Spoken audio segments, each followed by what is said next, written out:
ಬಿಹಾರ ವಿಧಾನಸಭೆ ಚುನಾವಣೆಯ ಮಹಾ ತೀರ್ಪು ಹೊರಬರ್ತಾ ಇದೆ. ಈಗ ಆಲ್ರೆಡಿ ಆಲ್ಮೋಸ್ಟ್ 90% ರಿಸಲ್ಟ್ ಬಂದುಬಿಟ್ಟಿದೆ. ಬಿಹಾರದಲ್ಲಿ ನಿತೀಶ್ ಕುಮಾರ್ ಮೋದಿ ಕಮಾಲ್ ಜೋರಾಗಿದೆ. ಬಿಹಾರದ ಒಂದು ಎಲೆಕ್ಷನ್ ರಿಸಲ್ಟ್ ಈಗಾಗಲೇ ಹೊರಬಿದ್ದಿದೆ. ಆಲ್ಮೋಸ್ಟ್ 99% ಬಿಹಾರದಲ್ಲಿ NDA ಸರ್ಕಾರ ಬರೋದು ಗ್ಯಾರಂಟಿ. ನಿತೀಶ್ ಅವರು ಮತ್ತೊಮ್ಮೆ ಸರ್ಕಾರ ರಚನೆ ಮಾಡುವುದು ಗ್ಯಾರಂಟಿ ಅನ್ನುವಂಥದ್ದು ಈಗ ಜಗಜಾಹೀರಾಗಿದೆ. NDA 200 ಕ್ಷೇತ್ರಗಳಲ್ಲಿ ಮುನ್ನಡೆಯನ್ನ ಸಾಧಿಸಿದೆ. 38 ಕ್ಷೇತ್ರಗಳಲ್ಲಿ ಮಹಾಗಠಬಂಧನ್ ಮುನ್ನಡೆಯನ್ನ ಸಾಧಿಸಿತ್ತು. ಬಿಹಾರ ವಿಧಾನಸಭೆ ಚುನಾವಣೆಯ ಮಹಾ ತೀರ್ಪು ಇದೀಗ ಹೊರಬಿದ್ದಿದೆ. ಎಕ್ಸಿಟ್ ಪೋಲ್ನಲ್ಲೂ ಕೂಡ ಚುನಾವಣಾ ಸಮೀಕ್ಷೆಗಳು ಹೇಳೋ ರಿಸಲ್ಟ್ ಕೂಡ ಇವತ್ತು ನಿಜ ಆಗಿದೆ. ಹೀಗಾಗಿ ಬಿಹಾರದಲ್ಲಿ ನಿತೀಶ್ ಕುಮಾರ್ ಮೋದಿ ಕಮಾಲ್ ಬಹಳ ಜೋರಾಗಿ ವರ್ಕೌಟ್ ಆಗಿದೆ. ಬಿಹಾರದಲ್ಲಿ ಮತ್ತೊಮ್ಮೆ ನಿತೀಶ್ ಸರ್ಕಾರ ಗ್ಯಾರಂಟಿ ಅನ್ನುವಂಥ ಮಾತುಗಳು ಕೇಳಿ ಬಂದಿತ್ತು. ಈಗ ಅದು ನಿಜ ಆಗಿದೆ. NDA 200 ಕ್ಷೇತ್ರಗಳಲ್ಲಿ ಮುನ್ನಡೆಯನ್ನ ಸಾಧಿಸಿದರೆ 38 ಕ್ಷೇತ್ರಗಳಲ್ಲಿ ಮಹಾಗಠಬಂಧನ್ ಮುನ್ನಡೆಯನ್ನ ಸಾಧಿಸಿದೆ. ಮತ್ತೊಮ್ಮೆ ನಿತೀಶ್ ಸರ್ಕಾರಕ್ಕೆ ಅಧಿಕಾರದ ಚುಕ್ಕಾಣಿ ಹಿಡಿಯುವಂಥ ಅವಕಾಶ ಸಿಕ್ಕಿದೆ.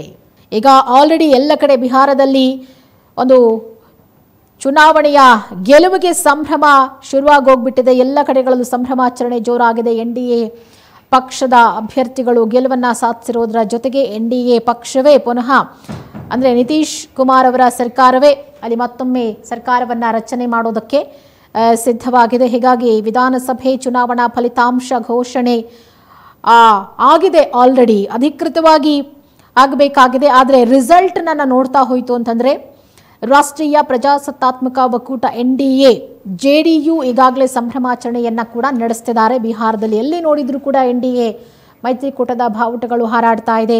ಕೆಲವು ಗಂಟೆಗಳಲ್ಲಿ ಅಧಿಕೃತವಾಗಿ ಒಂದು ಅನೌನ್ಸ್ಮೆಂಟ್ ಆಗುತ್ತೆ. ಸಿಹಿ ಹಂಚಿ ಸಂಭ್ರಮವನ್ನು ಪಡ್ತಿದ್ದಾರೆ. ಈಗಾಗಲೇ ಬಿಹಾರ ವಿಧಾನಸಭಾ ಚುನಾವಣಾ ಫಲಿತಾಂಶ ವಿಚಾರಕ್ಕೆ ಸಂಬಂಧಪಟ್ಟಂತೆ BJP 90 ಕ್ಷೇತ್ರಗಳಲ್ಲಿ ಮುನ್ನಡೆಯನ್ನು ಸಾಧಿಸಿದ್ರೆ JDU 82 ಕ್ಷೇತ್ರಗಳಲ್ಲಿ ಮುನ್ನಡೆಯನ್ನು ಸಾಧಿಸಿದೆ. ಮಹಾಗಠಬಂಧನ್ 38 ಕ್ಷೇತ್ರಗಳಲ್ಲಿ ಮುನ್ನಡೆ ಆದರೆ ಕಾಂಗ್ರೆಸ್ ಕೇವಲ 5, RJD 28 ಕ್ಷೇತ್ರಗಳಲ್ಲಿ ಮುನ್ನಡೆಯನ್ನು ಸಾಧಿಸಿದೆ. ಇಲ್ಲೊಂದು ಕಡೆ ಕಾಂಗ್ರೆಸ್ಗೆ ಬಹಳ ದೊಡ್ಡ ಮಟ್ಟದ ಹಿನ್ನಡೆ ಆಯಿತು. ಬಿಹಾರದ ಒಂದು ಎಲೆಕ್ಷನ್ ರಿಸಲ್ಟ್ನಲ್ಲಿ ಕಾಂಗ್ರೆಸ್ಗೆ ಬಹಳ ದೊಡ್ಡ ಮಟ್ಟದ ಹಿನ್ನಡೆ ಆಯಿತು ಅನ್ನುವಂಥ ವಿಚಾರ ಕೂಡ ಕಾಂಗ್ರೆಸ್ಗೆ ಬಹಳ ಬೇಸರವಾಗಿರುವಂತಹ ಸಂಗತಿ. ಯಾಕಂದರೆ ಕರ್ನಾಟಕದಿಂದಲೂ ಕೂಡ ಸಾಕಷ್ಟು ವರ್ಕ್ ನಡೆದಿತ್ತು. ಆದರೆ ಈಗ ಬಿಹಾರದ ರಿಸಲ್ಟ್ ನೋಡ್ತಾ ಇದ್ರೆ ಕಾಂಗ್ರೆಸ್ ಶಾಕ್ಗೆ ಒಳಗಾಗಿದೆ. ಸದ್ಯ ಮ್ಯಾಜಿಕ್ ನಂಬರನ್ನು ದಾಟಿ NDA ಇದೀಗ ಮುನ್ನಡೆಯನ್ನ ಕಾಯ್ದುಕೊಂಡಿರುವಂಥದ್ದು.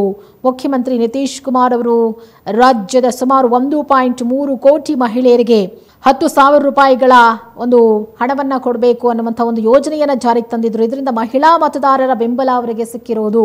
ಸೊ ಇದು ಬಹಳ ದೊಡ್ಡ ಮಟ್ಟದ ಒಂದು ಕಾರಣ. ಅಲ್ಲಿ ಮತ್ತೊಮ್ಮೆ ನಿತೀಶ್ ಕುಮಾರ್ ಅವರ ಸರ್ಕಾರ ಅಧಿಕಾರಕ್ಕೆ ಬರೋಕೆ NDA ನೇತೃತ್ವದ ಸರ್ಕಾರ ಬಿಹಾರದ ಎಲ್ಲ ಗೃಹ ಬಳಕೆದಾರರಿಗೆ 125 ಯೂನಿಟ್ಗಳವರೆಗೆ ಉಚಿತ ವಿದ್ಯುತ್ತನ್ನು ಕೊಟ್ಟಿದೆ. ಅಂದರೆ ಕರ್ನಾಟಕದ ಕಾಂಗ್ರೆಸ್ ಸರ್ಕಾರ ಇಲ್ಲಿ ಅಧಿಕಾರಕ್ಕೆ ಬರೋಕ್ಕೆ ಯಾವ ರೀತಿ ಗ್ಯಾರಂಟಿ ಯೋಜನೆಗಳನ್ನು ಘೋಷಣೆ ಮಾಡ್ತೋ ಅದೇ ಗ್ಯಾರಂಟಿ ಯೋಜನೆಗಳನ್ನು NDA ಸರ್ಕಾರ NDA ಮೈತ್ರಿಕೂಟದವರು ಅಲ್ಲಿ ಅದನ್ನು ಅಪ್ಲೈ ಮಾಡಿದ್ರು. ಅದು ವರ್ಕೌಟ್ ಆಯಿತು.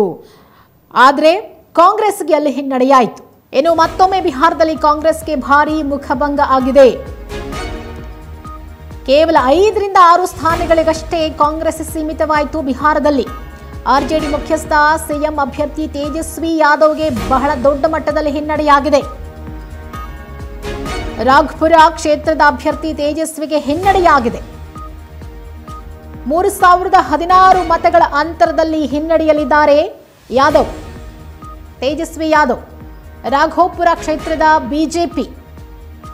ಬಿಜೆಪಿ ಅಭ್ಯರ್ಥಿ ಸತೀಶ್ಗೆ ಮುನ್ನಡೆಯಾಗಿದೆ.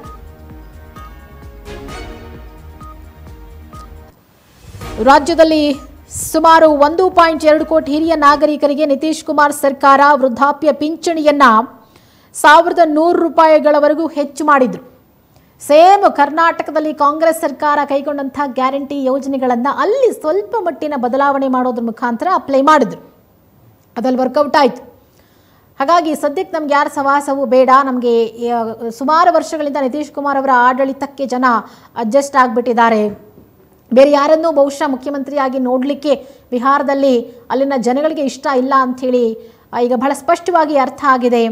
ಹಾಗಾಗಿ ಮೋದಿಯವರ ಆಡಳಿತಕ್ಕೂ ಬಹಳ ದೊಡ್ಡ ಮಟ್ಟದ ಮೆಚ್ಚುಗೆ ವ್ಯಕ್ತವಾಗಿದೆ. ಹಾಗಾಗಿ ಈ ಬಿಹಾರದಲ್ಲಿ NDA ಮೈತ್ರಿಕೂಟ ಭರ್ಜರಿ ಗೆಲುವನ್ನು ಸಾಧಿಸಿದೆ. ಬರೋಬ್ಬರಿ 800 ಕ್ಷೇತ್ರಗಳಲ್ಲಿ ಒಂದು ಜಯಭೇರಿಯನ್ನು ಬಾರಿಸಿರುವಂಥದ್ದು NDA. ವೃದ್ಧಾಪ್ಯ ಪಿಂಚಣಿ ಆಗಿರ್ಬೋದು ಮತ್ತು ಪ್ರತಿಪಕ್ಷಗಳ ಟೀಕೆಗೂ ಒಳಗಾಗಿತ್ತು NDA. ನಿತೀಶ್ ಕುಮಾರ್ ಅವರು ಕಳೆದ 2 ದಶಕಗಳಲ್ಲಿ CM ಆಗಿದ್ದರೂ ಪರಿಣಾಮಕಾರಿಯಾಗಿ ನಿರುದ್ಯೋಗ ಸಮಸ್ಯೆಯನ್ನು ನಿವಾರಣೆ ಮಾಡಿಲ್ಲ. ಮತ್ತು ಕರ್ನಾಟಕಕ್ಕೆ ಬಿಹಾರದಿಂದ ಸಾಕಷ್ಟು ಜನ ಬಂದು ಇಲ್ಲಿ ಕೆಲಸ ಮಾಡ್ತಿದ್ದಾರೆ, ನಿರುದ್ಯೋಗ ಸಮಸ್ಯೆ ಇದೆ, ಹೀಗೆ ಒಂದಷ್ಟು ಲೂಪ್ ಹೋಲ್ಸ್ಗಳನ್ನು ಅಲ್ಲಿನ ವಿರೋಧ ಪಕ್ಷಗಳು ಎತ್ತಿ ತೋರಿಸಿದ್ರೂ ಕೂಡ ಜನ ಅದಕ್ಕೆ ಕ್ಯಾರೆ ಎಂದಿಲ್ಲ. ಸಾಕು, NDA ಸರ್ಕಾರ ನಮಗೇನು ವ್ಯವಸ್ಥೆ ಕೊಟ್ಟಿದ್ದಾರೆ, ನಾವು ಅದರಲ್ಲಿ ನೆಮ್ಮದಿಯಾಗಿದ್ದೀವಿ, ಖುಷಿಯಾಗಿದ್ದೀವಿ, ಅಷ್ಟಾದರೂ ನಮಗೆ ಇರಲಿ ಸಾಕು ಅಂತ ಹೇಳಿ ಬಹಳ ಅಷ್ಟಕ್ಕೆ ತೃಪ್ತಿ ಪಟ್ಕೊಂಡು ಬಿಟ್ಟಿದ್ದಾರೆ ಅಲ್ಲಿನ ಜನ. ಹೀಗಾಗಿ ವೃದ್ಧಾಪ್ಯ ಪಿಂಚಣಿ ಹೆಚ್ಚಳದ ನಡುವೆ ವಿರೋಧ ಪಕ್ಷಗಳು ಮತದಾರರನ್ನು ಆಕರ್ಷಿಸೋಕೆ ಸಾಧ್ಯವಾಗಲಿಲ್ಲ. ಎಷ್ಟೇ ಟೀಕೆ ಮಾಡಿದ್ರೂ ಕೂಡ ಈ ಮಹಾಗಠಬಂಧನ್ ಮೈತ್ರಿಕೂಟದ ಪಕ್ಷಗಳು ಬಿಹಾರದ ಮತದಾರರನ್ನು ಅಟ್ರಾಕ್ಷನ್ ಮಾಡೋದ್ರಲ್ಲಿ ಫೇಲ್ಯೂರ್ ಆದರು.